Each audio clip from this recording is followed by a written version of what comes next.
There's something called Kabbalat Shabbat, which is it's a whole series of prayers that we say in order to get us ready for Shabbat. Right? So it's a very beautiful idea. It's a very simple idea. You can't just walk into Shabbat without some kind of preparation. Mm-hmm. So 308, 338. 308. So we recite here the beginning of Kabbalat Shabbat is 6 chapters from Tehillim, from Psalms, that we say, and they correspond to the 6 days of the week, which means that, the whole idea over here is to take the spiritual dimensions of the week and to internalize them and turn Shabbat into something that's got the foundations of the week inside of it, right? But in a more spiritual dimension. So we recite 6 of these, one after the other, and then after that we sing Lecha Dodi. Lecha Dodi, of course, I don't know if you're familiar with it, but it's very beautiful. Mm-hmm. It's a kind of thing everybody looks forward to. It's on page 316. It's quite unique because it was only authored 500 years ago, which may sound like a long time to you, but in Jewish prayer, 500 years is pretty recent. Yeah. And yet it's accepted by everybody.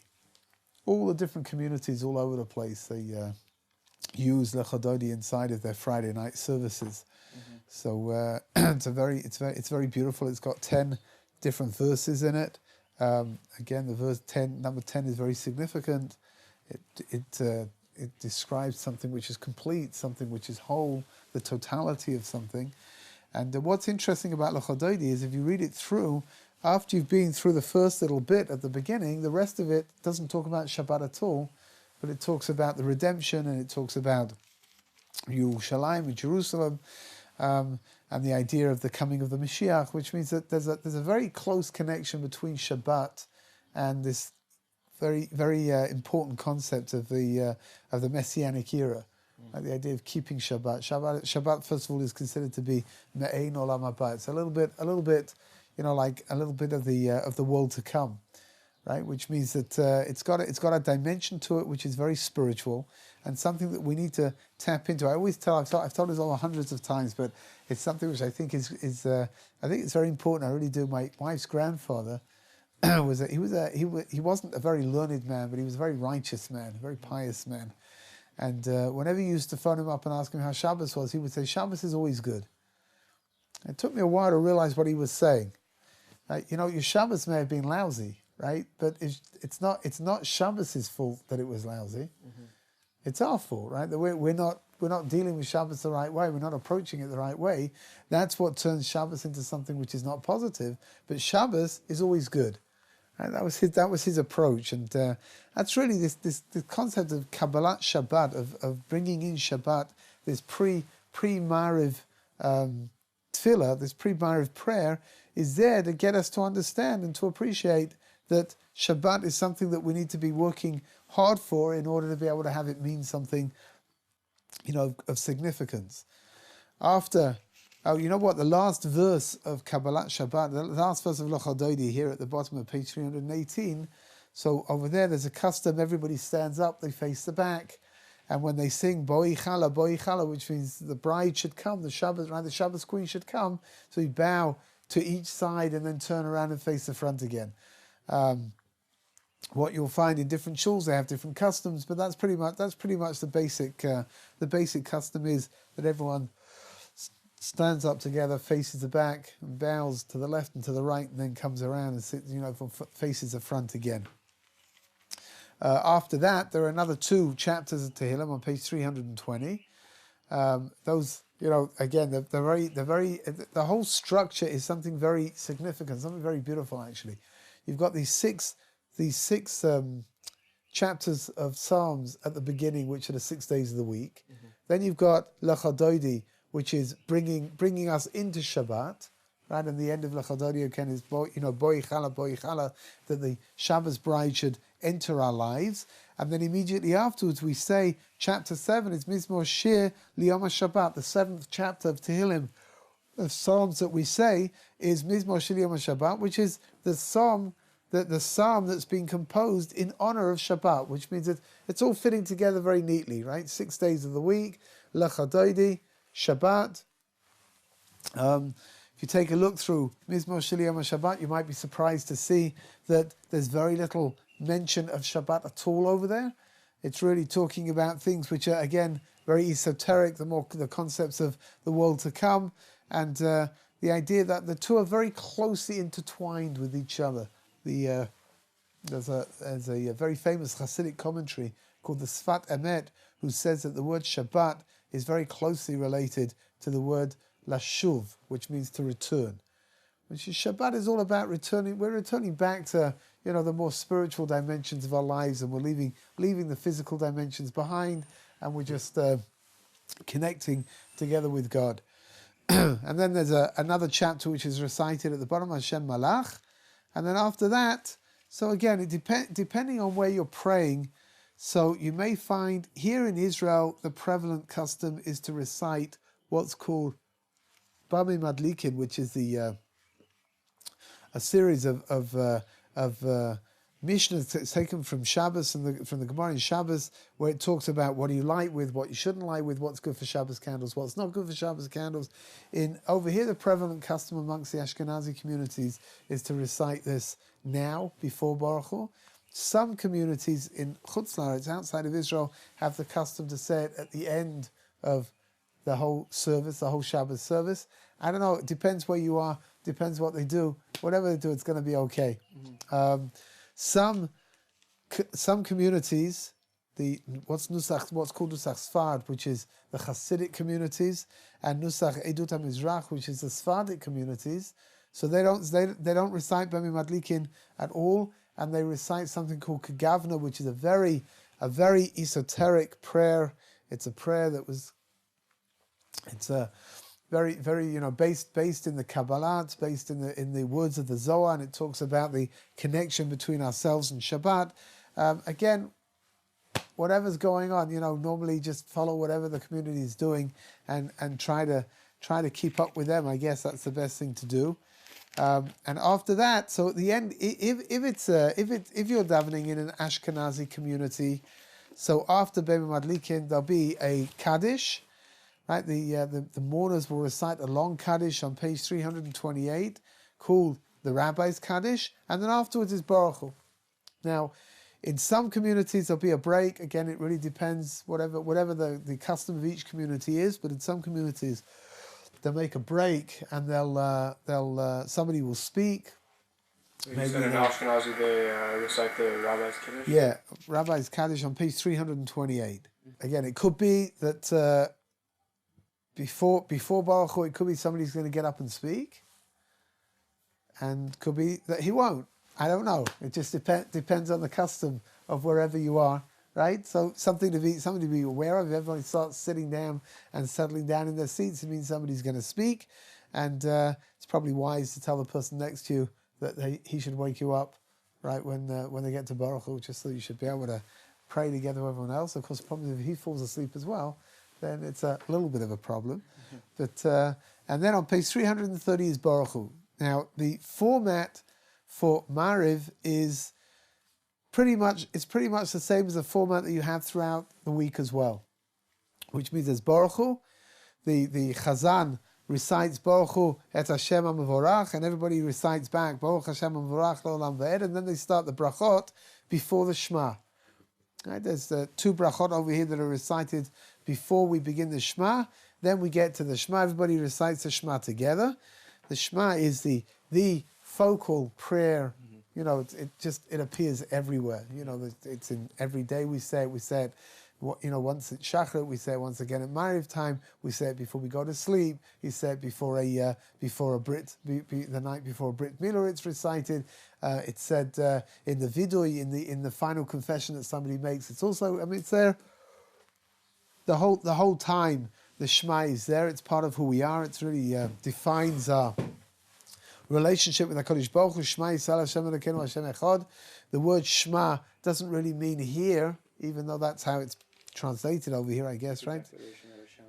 Right, it's a declaration. We have to internalize that. We have to know that if we say that Hashem is one, then it means that only Hashem is one. Hashem is the only entity that can be described as Echad, as one. And everything else is comprised of different components. Even each and every one of us, we're comprised of all different kinds of bits and pieces that make up the human beings that we are. So there's the skeleton and the flesh and your neshama, and everything comes together in order to make you. And then with the Shema is recited. There are 3 paragraphs over here. And at the end of the Shema, everybody waits normally they're waiting for the rabbi of the synagogue to finish up his recitation of the Shema. He normally spends longer saying it than other people. And then what happens is like this, that the person who's leading the prayers, the Chazan, he says out loud, Hashem Elokeichem Emet, those 3 words at the end. Now, there's a little bit of an important halacha over here. If a person's not praying together with a minyan, so he can't say these words Hashem Elokeichem Emet again. So what did he do? At the beginning of the Shema, if you just flip back to page 330 for a moment, you'll see at the top, above the word Shema Yisrael, there are 3 words, Kel Melech Ne'eman, which means God Faithful King. If a person's praying by himself, so he should begin the Shema with those 3 words, and then when he gets to the end of Hashem Elokeichem Emet, then he can just carry on reciting what comes afterwards. If he's praying with a minyan, so then he should not say the words Kel Melech Ne'eman, those 3 words over there, but rather he should say immediately Shema Yisrael Hashem Elokeinu Hashem Echad, and the Chazan will repeat the words Hashem Elokeichem Emet at the end. What's the significance of those 3 words? Because the number of words that appear inside of the Shema are 245. If we add in the 3 words of either Kel Melech Ne'eman or Hashem Elokeichem Emet, we get to 248. 248 correspond to the 248 organs in the body. And according to the rabbis, again, it's a somewhat esoteric concept, but according to the rabbis, each word corresponds to one of our organs, which means that the Shema is something of great significance. It needs to be said. It should be said slowly. The words should be pronounced correctly, and we should make sure that we make a gap between each word to make sure that we're not running words one into the other, because if each one corresponds to one of our organs, then we really need to, be taking care to make a differentiation, to recite them properly. If a person has not finished his own recitation of the Amidah by the time the Chazan says Hashem Elokeichem Emet, that's okay. Should just, once he gets to the end, once he says the words Hashem Elokeichem Emet, he should just carry on with the words the Emunah Kol Zot, right? And the faithful is all of this. That's the next paragraphs that are recited over here. And again, we have a little bracha down here at the bottom. It says Baruch Atah Hashem Gal Yisrael. And then Hashkivenu is the blessing that's recited before we begin the Amidah. Now, according to different communities, once you get to the Al Kalamo Yisov Al Yerushalayim on page 336, once you get to that, everyone says Amen. Now, again, depending on what kind of community you're in, depends on whether they're going to say the next little bit or not. Right? If you see. Right here? Yeah. V'shamu v'nei Yisrael. So some people say it, some communities say it, and some communities don't. And what will happen is like this, that if they do say it, everyone will recite it together. If they don't say it, so after they say Amen at the end of the blessing over here, everyone will, the Chazan will begin Kaddish. How do you know what communities recite it? Well, the rule of thumb is normally whatever you do is going to be the wrong thing, right? So if you start screaming out the top of your voice, V'shamu v'nei Salas HaShabbos, you'll find out that they don't say it, and you're going to feel really silly. And if you sort of get yourself ready to start praying the Amidah, then you'll see that everyone's saying it, and then you'll feel silly again, although that's slightly less embarrassing because people won't realize. How do you know? You just wait, wait a moment and see what they do. So if they all start, saying together V'shamru, so then you know that that's what they're going to say, and you can say it together with them. If they don't, they'll start immediately with Kaddish. You'll know straight away, right, one way or the other, what's going on over there. Again, I don't know what to tell you. Many communities do, many communities don't. I don't know what the rule of thumb is, particularly with regards to identifying, who does and who doesn't. I don't know. But over here in the yeshiva, I don't know what they do, whether they do say it or if they don't say it. But And again, wherever you go, whatever they do, so just follow whatever they're doing, which if they say it, so you should say it. If they don't say it, then don't say it. And then the Amidah begins. Right? The Amidah, again, the format of every Amidah is basically the same, which means that the framework of the Amidah begins with 3 brachot at the beginning, and they're called Birkat Avot. That's referring to the brachas of the forefathers. And the first bracha is directed towards Abraham, the second bracha is directed towards Isaac, and the third one is directed towards Jacob. And then in the middle of the Amidah, that's going to define what it is that we're saying. Right? So during the week, we make all kinds of requests from God for things that we need. On Shabbat, everything is going to be Shabbat related. Right? So here, for example, on page 340, here, Ata Kidashta et Yom HaShvi Lishmecha, that you sanctified the 7th day, which means that everything is going to be directed towards whatever's going on. So, for example, Shabbat, we talk about Shabbat. On Rosh Chodesh, which is the first day of the month, we talk about the first day of the month, right? On Yom Tov, we talk about whatever the festival might be. That's what we're talking about. And so over here, after you begin the first part of the Amidah, which again is universal, every time you begin the Amidah, it's always going to have the same beginning on page 338. After that, the middle part is going to define what it is that you're praying.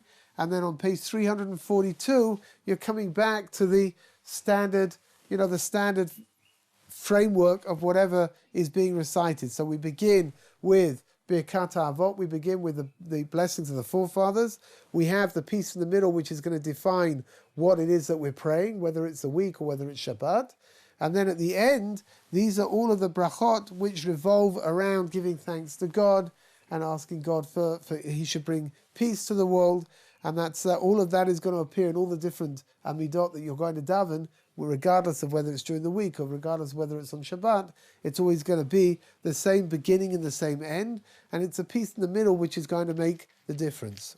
What makes Shabbat, the Maariv service on Shabbat, unique is that we have a little bit of a repetition of the Amidah. Now, normally during the week when it comes to Maariv, so we don't repeat the Amidah, right? After the recitation of the Amidah, so Kaddish is recited and that's it. But over here, if you see on page 346, so there's a whole little ceremony that takes place at the end of the Amidah. Everybody waits, and once everybody's ready, then the Chazan will begin the words Vayichulu Hashamayim Va'oretz V'chol Tzva'om. Shemona Esrei is the same as Amidah? The Shemona Esrei is the same as the Amidah. Yeah, sorry, I should have. The word Amidah means to stand. Okay. That's where it came from. The Shemona Esrei, it comes from the fact that during the week originally there were 18 prayers, and nowadays there are 19 of them, but it kept its name as the Shemona Esrei, the 18. Okay, at the end of the Amidah on page 346, the Chazan will start to recite the words Vayichulu Hashamayim Va'oretz V'chol Tzva'om, and everybody says it together. And then after that, he'll begin like this very short repetition of the Amidah, which is something which we don't have it during the rest of the week at all. It's something which is particular to Shabbat, and so there's a bracha. Everybody answers Amen to the bracha, and then the congregation recites. If you see this paragraph right at the bottom of 346, Magen Avot Bidvaro, the congregation recites it, and then the Chazan normally recites it afterwards, after everybody's finished. Sometimes the Chazan says it together with everybody else, but the proper way to do it is let the congregation say it, and then for the Chazan to say it himself. And then on page 348, the Chazan continues a little bit more, recites a blessing, and then Kaddish is recited. Now, just in general, you should know there are several different kinds of Kaddish. Right? There is a Kaddish that the Chazan recites, which is normally comprised of either half Kaddish or whole Kaddish. Right? Half Kaddish is normally denoting that we've come to a point where we're making a transition from one part of davening into another. So, for example, before Baruch Hu, after Baruch Hu. But there's a whole Kaddish is that we've come to the end. Right? This is like the end of Kaddish, and the whole Kaddish is denoted by an extra verse which is added in called Titkabel, Tziloton, Uvoton, D'chol Beit Yisrael, Kadam Avon Divishmaya V'imru Amen. And that's considered to be the whole Kaddish. However, there are two other Kaddishes as well, which are recited during prayer services. One of them is the Kaddish that we mentioned before, which is Kaddish de Rabbanan. That's the Rabbi's Kaddish. Even though it's not an obligation for it doesn't have to only be recited by mourners. Normally it's recited by the mourners. That's a Kaddish which is a little bit longer. It's also a Kaddish which is recited after you've recited some words of Torah. So for example, we learned before, after Bamei Madlikin, so Kaddish de Rabbanan is recited after, for example, Ein Kelokenu on Shabbos morning and during the week. So Kaddish de Rabbanan is recited, and then there is the standard Mourners Kaddish. Right? Mourners Kaddish is normally only recited by those people who are mourning, who are mourners, somebody who's lost a parent, or a sibling, or a spouse. Right? Those are normally the ones that people recite Kaddish over. It is possible sometimes if a grandparent passes away and no one else is there to say Kaddish for the grandparent, or a family member, so somebody can say Kaddish for them as well. But under normal circumstances, the mourners are normally people who are saying Kaddish for the parents, and that's recited at the end of davening after Aleinu, which is found on, Aleinu is found on page 350, and Kaddish is found on page 352. Now, over here, in the Art Scroll Siddur on page 348, down at the bottom, you've got Kiddush. Kiddush and Kaddish are two different things. Kiddush is what's recited on Shabbat over a cup of wine. Now, in Chutz La'aretz, outside of Israel, it is pretty much the norm that after davening, Kiddush is recited inside of the synagogue. And why is it being done? It's being done for all the people who may not be able to hear Kiddush somewhere else. So at least if they come to the synagogue, they'll hear Kiddush. Lots of synagogues have a cute custom where the kids all line up and they get a little bit of the wine and they get a biscuit, and it's it's good to be a kid on Friday night in synagogue, right? But here in Israel, as far as I'm aware, now I'm sure that there are communities where they do recite Kiddush, but that most of the synagogues that I'm familiar with, they don't. They're working on the premise that everyone is going to go home and everyone is going to go home and make their own Kiddush, and therefore they don't have to make Kiddush in shul, in the synagogue.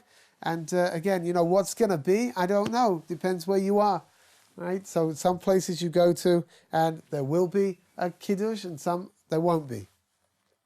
This is not to be confused with what happens on Shabbos morning, when at the end of davening, in many synagogues at the end of davening they have a Kiddush, where everybody comes and they sit down and they have something a little bit more substantial to eat than a cookie. But it's the same kind of an idea, that to recite Kiddush just in case there are people who aren't going to hear Kiddush otherwise, right? That they should be able to hear Kiddush in shul, and that way they fulfill their obligation. So that's okay to recite Kiddush in shul instead of before your meal, you're saying? Well, really what happens is like this, that most people will go home and they'll recite Kiddush again, right, when they have their meal. The reason for that, even though perhaps you fulfilled your obligation in shul, but there are going to be other people there at the table who haven't had their obligation filled yet, so you're going to do it for them. Some people are careful not to have their obligation filled by the synagogue recitation, right? And they're in order to be able to make sure that they're obligated when they go home as well. But what will happen is nearly everybody who's going to go home for a meal or go to somebody's house for a meal on Friday night is going to have Kiddush recited over there at the home. And it's just for people who maybe they're not, for whatever the reason, abroad, outside of Israel, very often people come to synagogue because they're reciting Kaddish. Maybe it's a yard sign, maybe it's the anniversary of a parent's passing, but they may not be religious, and they may not be planning on having any kind of a Shabbat Suda at all, any kind of Shabbat meal. And if that's the case, so there in the synagogue, somebody will recite Kiddush in order to fulfill that. At least they should hear Kiddush on that Friday night. That should, at least they should fulfill their obligation through that. Okay, and that really sort of takes care of the Friday night meal over here. The Friday night services over here. And The truth, I'm a big fan of the Art Scroll Siddur. As a rule, it's very clear. Right? So, normally most synagogues, they follow the order of the Art Scroll Siddur anyway. And the Art Scroll Siddur explains to you, what's being done and what's being said. And it's got, some pretty good footnotes as well. And I think it's a very easy, very user-friendly Siddur to have.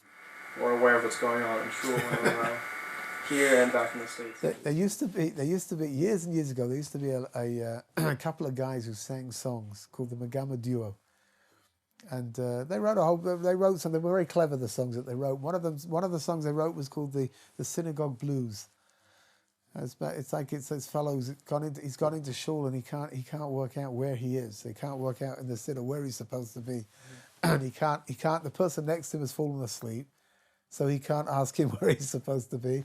And the person on the other side of him is for sure not in the right place, right? So, and it's like a whole song that they sing together. It's very clever. The words are very clever about, just feeling a little bit overwhelmed, right? When you go into synagogue and everyone seems to know what's going on and you don't.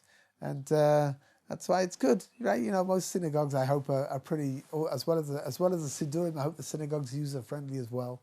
And when people see that you're maybe not so familiar, so they'll come and they'll help you out. They'll show you, what's what and what's being said.